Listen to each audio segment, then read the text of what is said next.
Welcome into the RotoWire Fantasy Basketball Podcast. Brandon Kravitz here along with Nick Whalen. On the pod today, we will discuss the wild week that has already transpired just a couple of days in. We'll make sure that your fantasy playoff rosters are optimized, and we'll answer some questions along the way. Nick, this is a pivotal time in the fantasy basketball calendar. How are the teams holding up as it stands right now? Not good. My most important league, I say that now because I literally just got the alert that Scotty Barnes is sitting out tonight. Can't have that happening. We climbed all the way up to, I think, 4th place before the All-Star break in the 16-team RotoWire Staff League. This is the one Alex and I talk about all the time. Just got to finish in the top half. And I believe I've fallen to 11th over the course of like 8 days because Fred VanVleet's been out, Rudy Gobert's been out.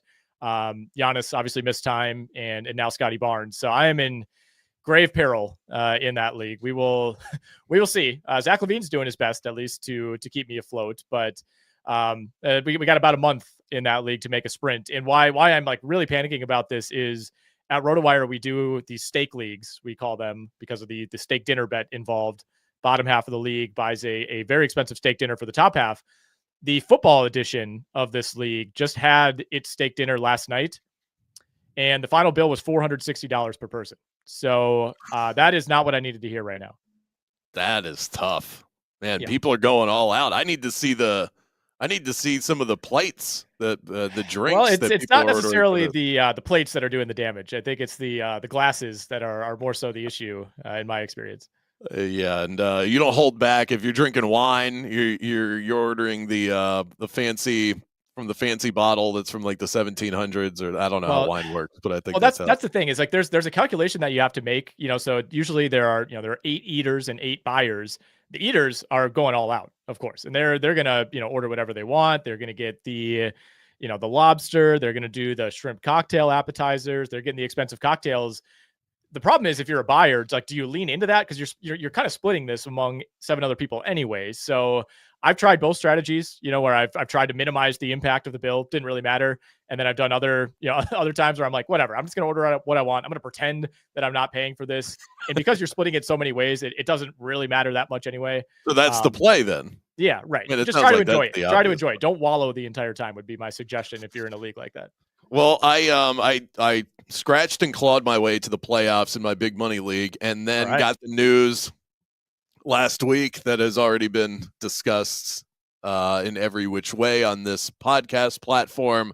My best player is Victor Wembanyama. If you remember at the start of the year, we had that big debate. I had the number 2 overall pick, and I figured Jokic was going to go number 1. I was between Wemby and Luka.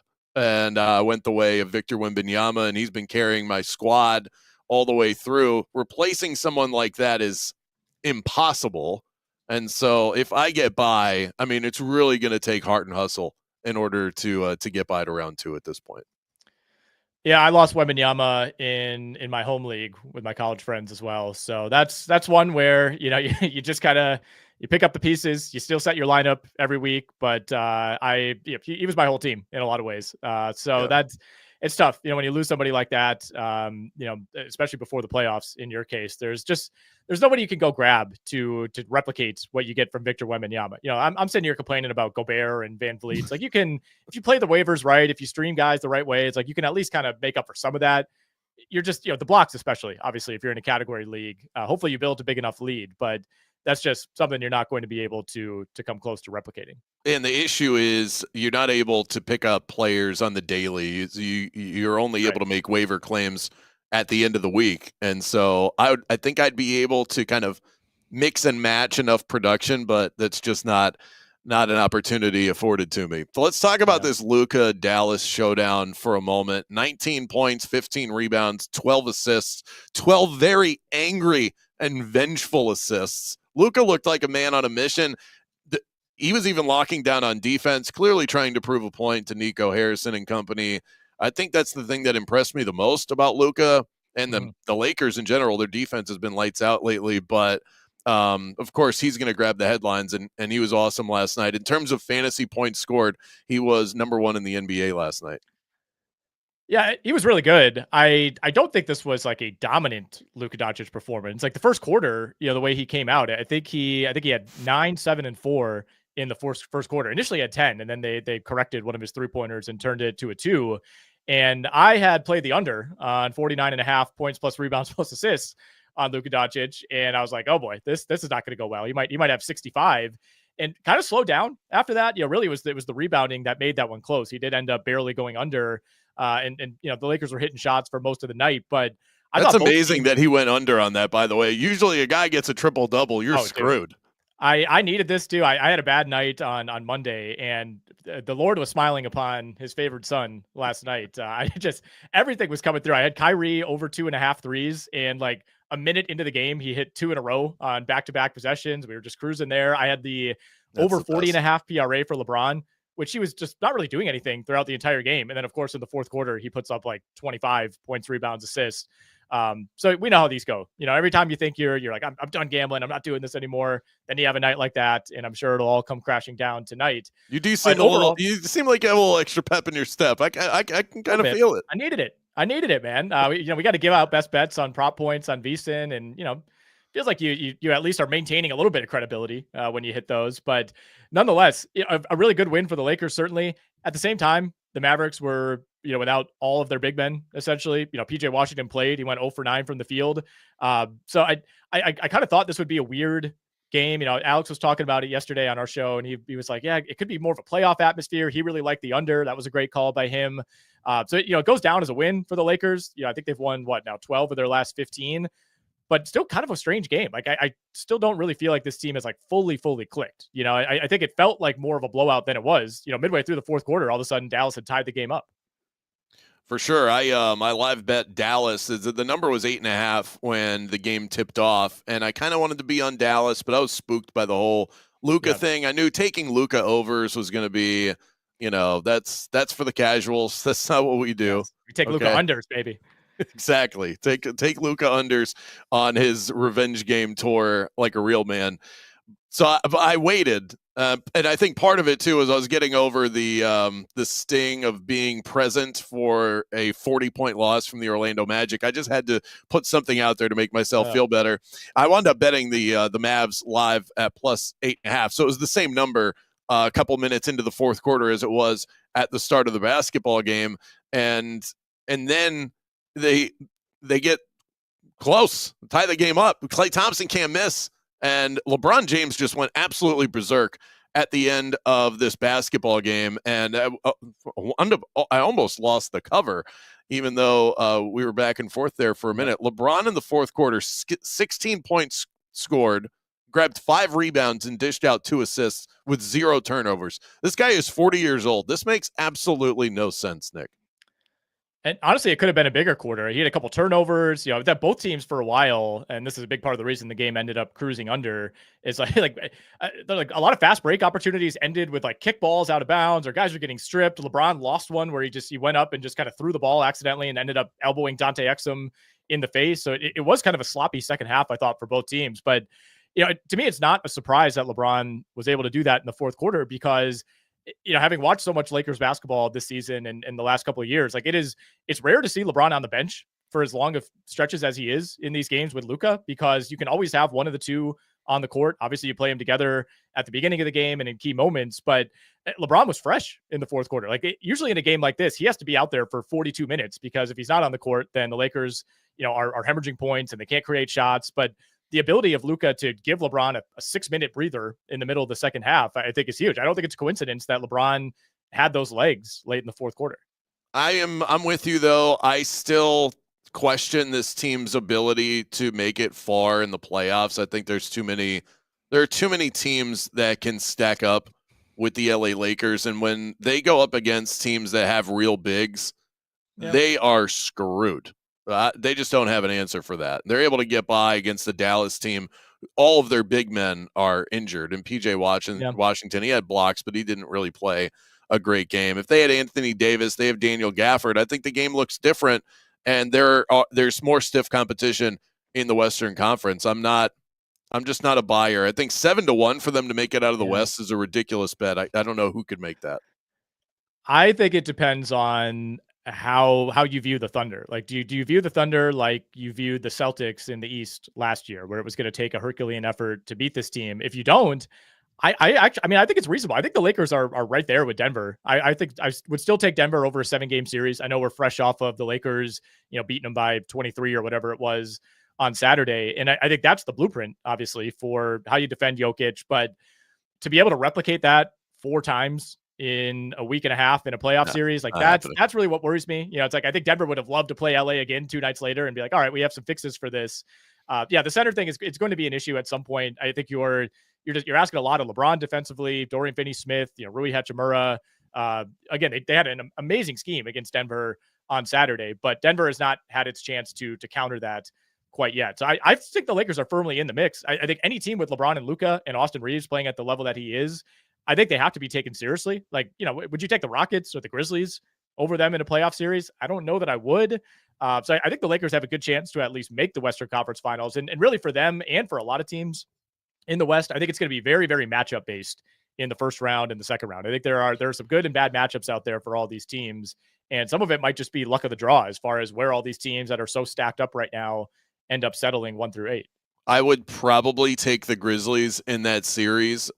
I think Oklahoma City would wipe the floor with them. I think Denver would mostly dominate that series. I would take the Lakers over the Rockets because the youth would be a problem with Houston. I might even take Minnesota over the LA Lakers. Come on. No. I feel like they're rounding into form a little bit now. Wolves at Lakers tomorrow night, by the way. Okay, well that'll be a nice. There we go. That'll decide it. Whoever wins that game. That's exactly it. That's who we're on. Well, I was looking at the because the Cavs pants the Magic last night. I was looking at their title odds. They're 7-1 to win the championship. The Lakers are 7-1, exact same odds to make it out of the West. To me, the Cavs winning the title is such a better bet. If you want a 7-1 payout, it just feels like such a better bet. They're the best team in the NBA right now, win wise. They're top of the league in points per game. You have the concern over, what they can do in the playoffs. Playoffs and regular season are a different animal. We know that, but what they have put together so far, if this translates to the playoffs, there's really only Boston that's going to get in their way. I think that's fair, but I think that's a huge obstacle, and that's why I would be a little bit skittish. They also play on Friday night, by the way. Yeah. And I'm looking at the Lakers' upcoming schedule, and we're going to get some answers here on the Lakers' viability. They play home against Minnesota on Thursday, 2 games against the Clippers this weekend, and then starting later next week, they are home against the Knicks. They're at the Celtics. After that, they play at Milwaukee in March. They play at Denver. That's a Milwaukee-Denver back-to-back. At Milwaukee, then at Denver. That's pretty brutal. They play Milwaukee again. They play Denver again the following week. So we're gonna have plenty of tests the rest of the way for this Lakers team. Yeah, this is a Lakers team that lost to the Hornets, though. Let's not do too crazy. All right, so we've got news to get to. We've got a couple of names that are pretty gross that I think you should consider adding to your fantasy squad. But first, Nick, why don't we pay some bills? Tell folks about our fine sponsors. Yeah, we got some bangers this week. Edge Boost is the first. Have you ever had your debit card declined or had to call your bank at 3 a.m. in Vegas? Well, if so, Edge Boost is the first consumer-facing online bank dedicated to the gaming industry. Numerous benefits here to using Edge Boost. $250K per day in debit deposits, unlimited withdrawals, cash back on DFS sports betting and sweeps. Deposit $25, you get $25. 100% approval for all gaming activity, financial segmentation for discretion and responsible gaming. It's compatible today for prediction markets, iCasino, DFS, sports betting, lottery, brick and mortar, casinos, horse racing, and sweeps. No transaction reviews, no account freezes. So go check out edgeboost.bet. Do it right now. Use our promo code ROTOPOD, ROTOPOD. That's promo code ROTOPOD at edgeboost.bet. We're also brought to you by Pool Genius. March Madness is coming up. Do you want to win more in your March Madness pools, your golf pools, your football pools? Pool Genius gives you data-driven picks and strategies to outsmart the competition. With over a decade of analytics and historical data, Pool Genius is the only site dedicated exclusively to helping people win sports pools. With Pool Genius, users win 3 times more often than expected, And RotoWire listeners, you get an exclusive offer. Go to poolgenius.com/RotoWire for up to 55% off, or you can just start a 4-day free trial. That's poolgenius.com/RotoWire. Some mixed reviews, by the way, in the comments section for yours truly. See, my guy Abe here says, dude don't know hoops at all, and then followed it up with bald guy. So just wanted to make sure that was Dean. was me. No, I'm glad he specified that, as opposed to guy whose hat is like reflecting off of the light here. Guy who looks like he's got a very low handicap in golf. Yeah, well, that's what you get for saying the Wolves are going to beat the Lakers in a playoff series. That's not. I just said I would take the Wolves. There's a difference between picking a side and betting a side. There's a slight difference. I think that these teams are not so far removed from where the Lakers are, and because the Lakers have LeBron and Luka, and because they're the Lakers, they would probably be heavy favorites against this team and against these teams. And I don't think they're. First of all, I don't think they're better, and I definitely don't think they're much better. So I would think that you would get I don't have the prices in front of me, but I would think you get a pretty good deal on that. Also, my guy over here says that I look like Lex Luthor. So, like I said, I don't know who that is. I don't watch movies. I know he's like a Batman adjacent. No, right? That's not. No? That's Okay, not well, accurate. there we go. That's Superman's arch nemesis. Okay. All right. Sure. Latest some injury news for you. We actually have a suspension, but NIc Claxton going to miss the game tonight, so not much of a factor for many of you that are going to be listening to this after that transpires. But he was assessed his 6th flagrant of the season, and so he's been suspended for a game. NIc Claxton has spent all year on the anger management side of basketball, so I'm almost surprised that it took this long for this to happen. Yeah, I want to say, was it opening night? He like got into a scuffle. He like clotheslined somebody. Yeah. There was like the first few weeks of the season, he was just getting into it with everybody. I would not have had NIc Claxton, on my list of players to be the first to reach the flagrant foul limit, but here we are. Just a huge blow for this Nets team that is just lighting it up right now. The Nets and the Magic, man, those are the two teams that I just completely avoid if I'm betting props, like at games that involve those two teams, but especially betting on those teams. Like I don't trust either of those teams, or Charlotte for that matter, to score 90 to 95 points in any given game. I mean, the Magic put up 82 last night. They are averaging in their losses, and their losses have been a lot more frequent over the last month and a half than prior to that. They're averaging 96 points per game in their losses. And so to your point, if you think they're going to lose a game, so you're playing a team like Cleveland, taking the Magic to lose, not a crazy proposition, then you can't bet Magic player overs because the team just isn't going to score when they lose. Thursday night becomes really interesting with them against Golden State, by the way. I'm very curious to see. Teams typically bounce back in a big way after they get embarrassed, especially embarrassed on national TV. But Golden State is hot right now, and they've been great ever since they added Butler. Yeah, Gold State's become really interesting. I've been wrong, at least in the short term, on this one. I really didn't think Jimmy Butler would be a difference maker. I wasn't really sure what he had left in the tank at this point. But the early returns have been really positive, and it truly does seem like he was just kind of loafing it in Miami, and does have more left in the tank. I mean, Golden State, to me, obviously they have more ground to make up just to try to emerge from the play-in zone and even just get out of the play-in if that is where they land. Warriors are not that far behind the Lakers, by the way, in terms of Western Conference. It's plus 950 to win the West. So there's certainly some belief here. They're getting Jonathan Kuminga back soon, and I think how he fits in may ultimately determine their upside. It's like you kind of know who Jimmy Butler is. Obviously, we know who Steph is. You know what you're getting out of Draymond. Can Kuminga fit in alongside Butler? Can he be enough of a difference maker to take this team from maybe flaming out in the second round to pushing a team in the Western Conference Finals?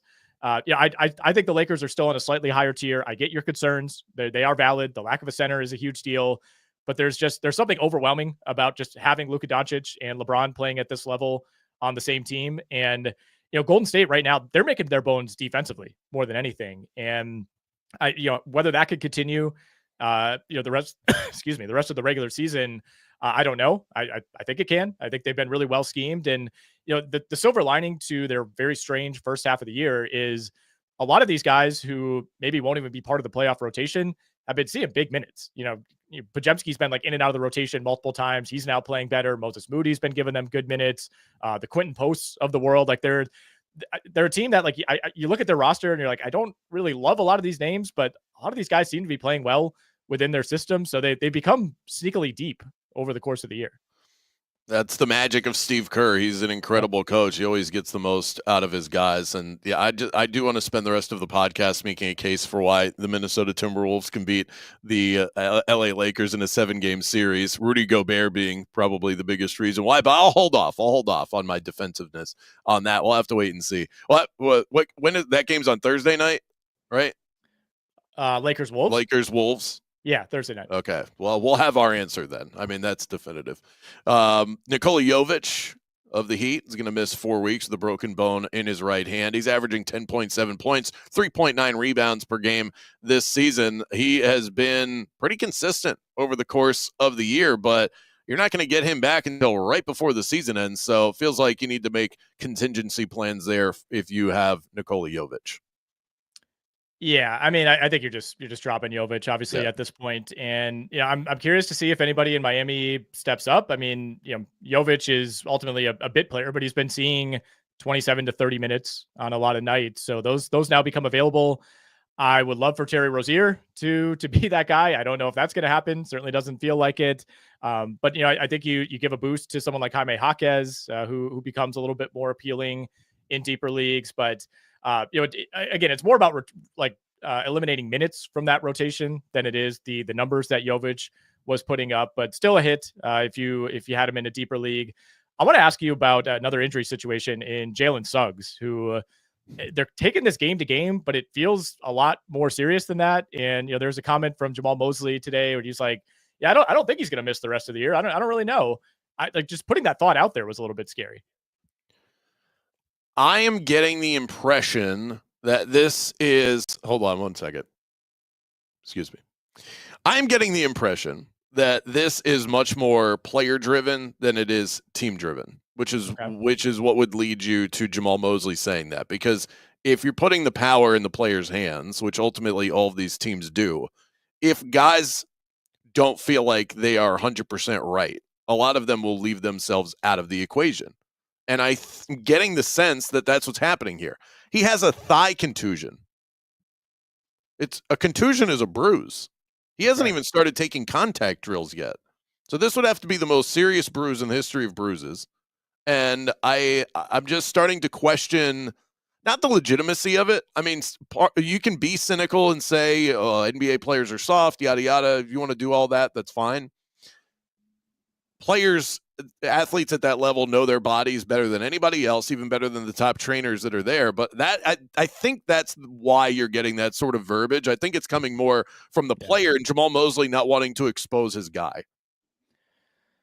Yeah, I think that's fair. That's fair. I will always trust you on anything, Magic adjacent. I just thought it was strange that he even put out that possibility because, again, they have been handling this on a game-to-game basis. Still, I guess not somebody I would drop, but if you got to make up ground, if you're slipping with a month left in your league, maybe something you have to consider.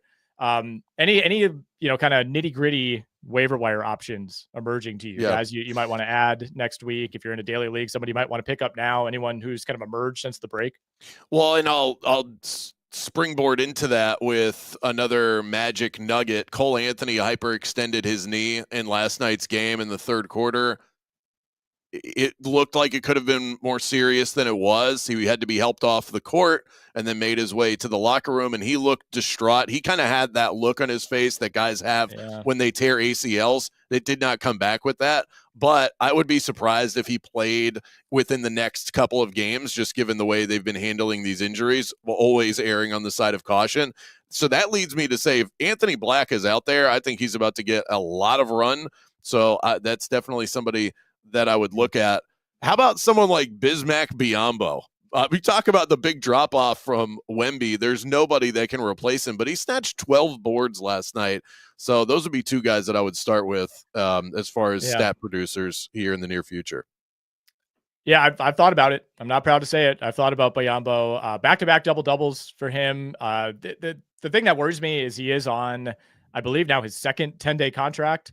So if you're just streaming him in for a week, you're probably good. He signed that one, I think it was 4 days ago, but they'll have a decision to make after that. You can't sign a guy to more than 2 consecutive 10 days. So if they bring him in for the rest of the year, then I think there is some end of season potential here. I mean, the Spurs are starting to fall off a bit. I think they're going to gradually back their way out of the play-in mix in the West. And, De'Aaron Fox is playing through an injury. Would they shut him down at some point? Maybe. I think that's a pretty good one. It is very tough to come up with names that I don't want to give guys who are like 50% rostered. I will say, Yusuf Nurkic is still out there in a lot of leagues, especially shallower leagues. If you need steals, the defensive stats, Alex Caruso is still pretty low rostered, at least in ESPN. We are in the midst of a relatively hot Harrison Barnes stretch. We know what happens after Harrison Barnes has a few good games in a row, typically. So be cautious there, but somebody I would look at. And I would like to recommend Kelly Olynyk. I've been holding out hope I had for him on the list. Season. I mean, look at what he's doing with. He's a 5 rebound per game career average guy. Yeah. He's got 27 in his last 2 games. I don't know how sustainable that is, but you definitely have to take a look at him.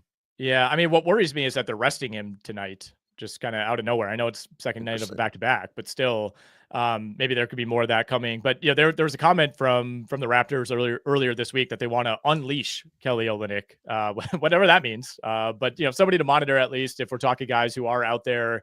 If you need threes, Gary Trent, he's been playing consistent 20 to 27 minutes most nights for the Bucks. Like Kevin Porter's actually given them pretty good minutes lately. And I think you have to look to Utah. Like no team has been more aggressive in resting players than the Utah Jazz. So that could mean someone like Kyle Filipowski.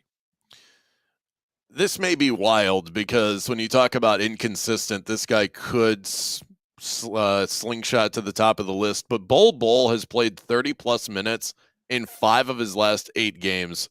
I don't know if you have his ownership percentage in front of you, but when he plays, he scores and he blocks shots. So he's giving you more than one area when he gets the minutes. Now, he doesn't always get them, and that's been the case throughout the course of his career. Is he too inconsistent? Is he too widely owned? That would definitely be a guy that I would always have an eye just because he's such an intriguing talent. I tend to stay away from Bol Bol basically because of what we've seen over the last 2 weeks. So here are his minutes played since February 7th. So what is that? Last 8 games, 24, 33, 30, 33, 10, 13, 7, 32.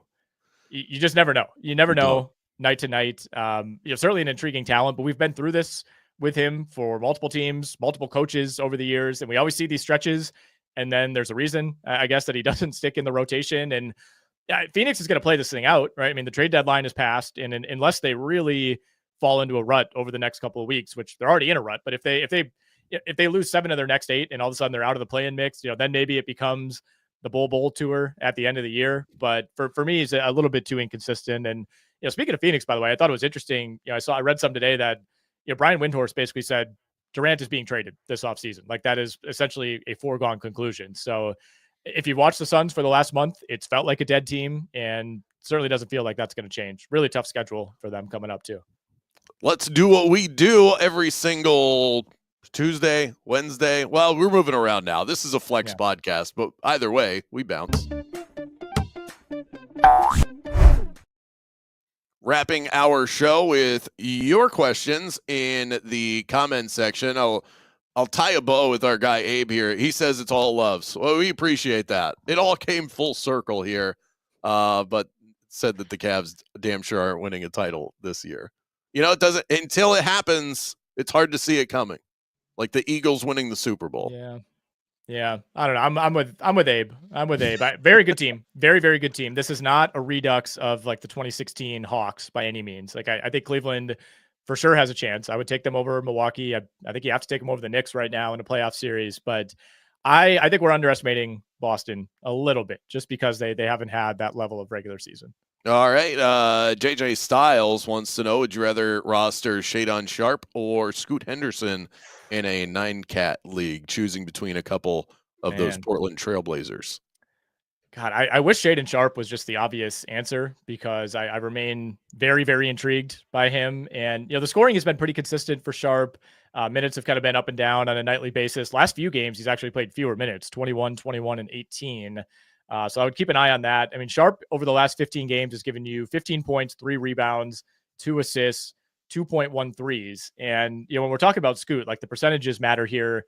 Sharpe is shooting under 44% from the field. In that same sample, Scoot Henderson is at almost the exact same percentage, 44.5%.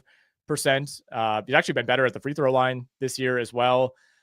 I think the answer is Scoot. You're going to have to live with the elevated turnovers, but he's only averaging 2.3 turnovers per game in his last 15, which by Scoot standards and really by any standards is pretty good.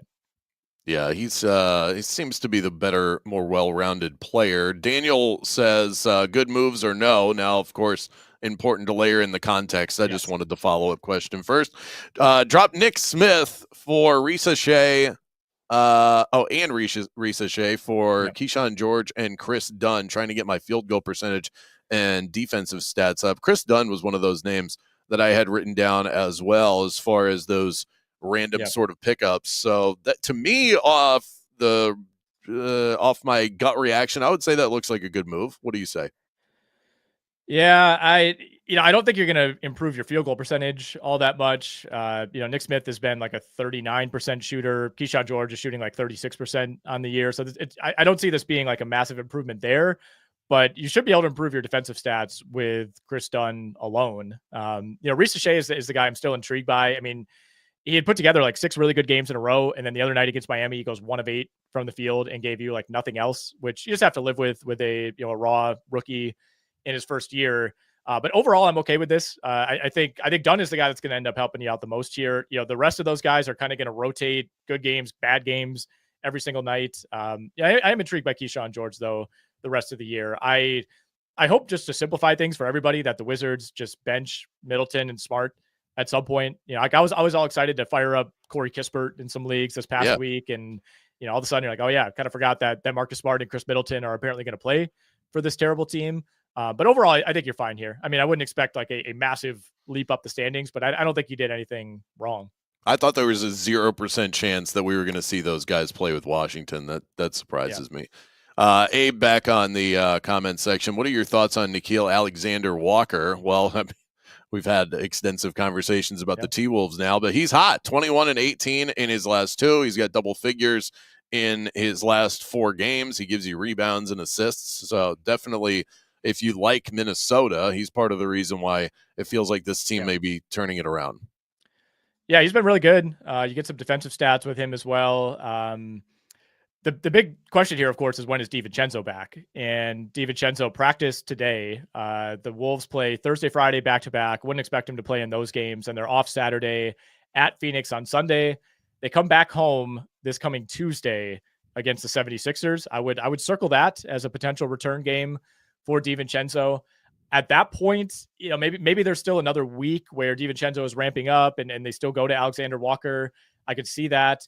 But you could kind of draw a line with Alexander-Walker as far as his production and his minutes. Like once DiVincenzo went out, he started routinely seeing 28, 33, 35 minutes. You have to think that once DiVincenzo is reintegrated, that probably falls off. All right, let's wrap with this one. How many more games do you see LaMelo Ball playing before the Hornets shut him down? There's the $1 million question. Good luck answering that one. Well, I think there will be a shutdown at some point. It might not come until after the fantasy season. My best read on the situation is it'll transpire like it has for the last month and a half, which is he plays a game, then he sits a game, then maybe he plays 2 and sits 2. It's just the worst case scenario for fantasy. Like I would try to get off of him if you can. It might be too late to really get him for anything close to comparable value. But the Hornets the writing is on the wall here, right? They're resting him. They're resting Mark Williams. They're in no danger of falling out of the bottom 4. So it's not like playing him would be all that damaging. But that coupled with all the ankle and the foot injuries for him, the outlook is pretty bleak to me. Still, you want to be in that top 3. It's not a huge difference. Top 4, everyone has at least a 12.5% chance at the number 1 overall pick, but it's the top 3 that have the elevated 14% chance. So for what it's worth, you do want to be, if you've already been this bad all year, you want to be a bottom 3 team. Right now, it's the Wizards are running away with it. They've done a great job in planting the flag. Utah, New Orleans. So New Orleans could put themselves in some trouble because they actually play pretty hard, and then Charlotte. And so they want to be in that bottom 3. I think they would need to do this sooner rather than later. Yeah, they're just not even winning that many games with him, I guess is my argument. Well, that's part of it. And too. they don't seem to care. They don't care about our fantasy teams, unfortunately. But I What? don't see a complete shutdown coming in the next week or two. I think that would be, the last 8-10 games of the year. But that's just my guess. That is going to do it for us this week on the RotoWire Fantasy Basketball Podcast. Of course, you can check in on all of our episodes, our variety of analysts, 4 episodes per week. We leave no stone unturned. I'm Brandon Kravitz, a.k.a. Lex Luthor, according to our listeners. And he is Nick Whalen, the newest TV superstar. You can find him on VSiN daily on Prop Points on VSiN, the sports betting network. Thanks so much, Nick. We'll do it again next week.